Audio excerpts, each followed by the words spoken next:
Nós tivemos recentemente a plataforma X, o antigo Twitter, banido. Nós não tivemos acesso a essa rede social, que é de fato a rede social com mais liberdade. Isso aconteceu durante o primeiro turno das eleições municipais, agora em 2024.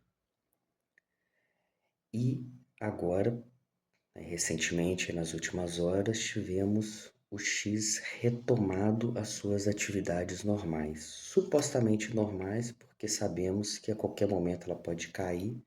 Isso depende de uma decisão monocrática. O que eu quero dizer com isso? Que eu fiquei bastante assustado em ver alguns influenciadores, embora eu não goste muito dessa expressão. Esses influenciadores comemoraram, alguns comunicadores também comemoraram a volta da plataforma. E de fato, ter o X de volta é muito bom. Entretanto, essa comemoração me assusta, porque a gente vive um momento de cerceamento de liberdade de expressão, e essa retomada, ela aconteceu agora, próximo de um segundo turno, né? Então, o que a gente pode concluir diante de toda essa situação? Ocorreu uma interferência política, judiciária, dada, obviamente, pelo STF, do Alexandre de Moraes. E ele mesmo deixou isso muito explícito, que o banimento do X ocorreu em decorrência das eleições do primeiro turno. Então, a partir do momento que retoma as atividades do X, volto a dizer, supostamente normais, e de forma até então normal, mas eu prefiro chamar de paliativo, porque a qualquer momento ela pode sair novamente do ar, eu vejo como um problema, porque a liberdade ela precisa ser plena.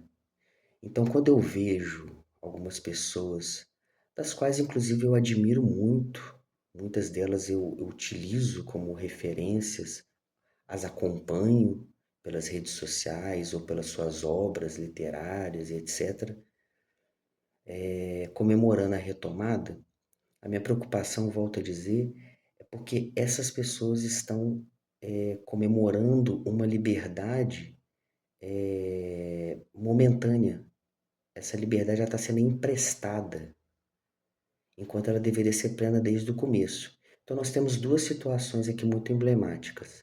Uma eleição que efetivamente teve interferência do judiciário barra político, e não adianta, não adianta vir para cima de mim, de pessoas mais esclarecidas, que tentaram ali obter mais informações. Sabemos que muitas pessoas decidem sim votos, hoje utilizando as redes sociais, e quando se retira essa plataforma de extrema liberdade, a gente tira a oportunidade, inclusive, de ver as coisas ruins de alguns candidatos e as coisas boas. As coisas boas eu vejo como projetos, falas, que realmente definem uma eleição. Então, em suma, existe esse problema, que nós temos categoricamente, explicitamente, uma interferência do judiciário político atuando de maneira infusiva no pleito. E agora um outro problema, que é justamente esse, você aceitar uma situação de volta da liberdade emprestada. Ela não foi concedida, por assim dizer, pelos nossos direitos, que são irrefutáveis, que é a liberdade de expressão, a liberdade de se comunicar, a liberdade de obter informações dos candidatos que a gente, porventura, venha a votar, venha a apoiar, ou até mesmo detestar. Então a gente não pode se contentar com uma liberdade emprestada. Liberdade emprestada é migalha. Liberdade precisa ser plena. Era esse o recado que eu queria dar nesse primeiro momento. Como eu sempre digo, o assunto mais importante do momento é o impeachment de Alexandre de Moraes. E para finalizar, eu sugiro a vocês, basta dar um Google, vocês conseguem visualizar o dia em que Alexandre de Moraes foi realizar o seu voto e como ele foi recebido na USP.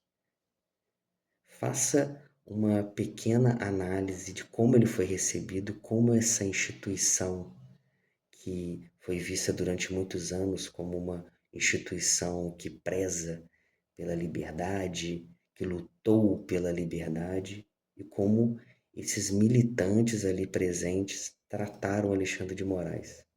Trataram como se fosse uma pessoa que estivesse lutando pelo Brasil e lutando pela transparência, enquanto na realidade ele estava tirando o direito dessas pessoas de se comunicar. É isso que ele quer. Ele quer ser o centro das atenções e o centro de toda e qualquer decisão. Decisão monocrática não é uma decisão em prol da liberdade. Então, o recado que eu queria dar em primeiro momento é esse. Depois eu também quero falar sobre outro assunto que também se refere às eleições no segundo turno. Uma situação está totalmente interligada à outra. Percebam a sincronia de coisas que vêm acontecendo, a temporalidade de cada situação. É isso.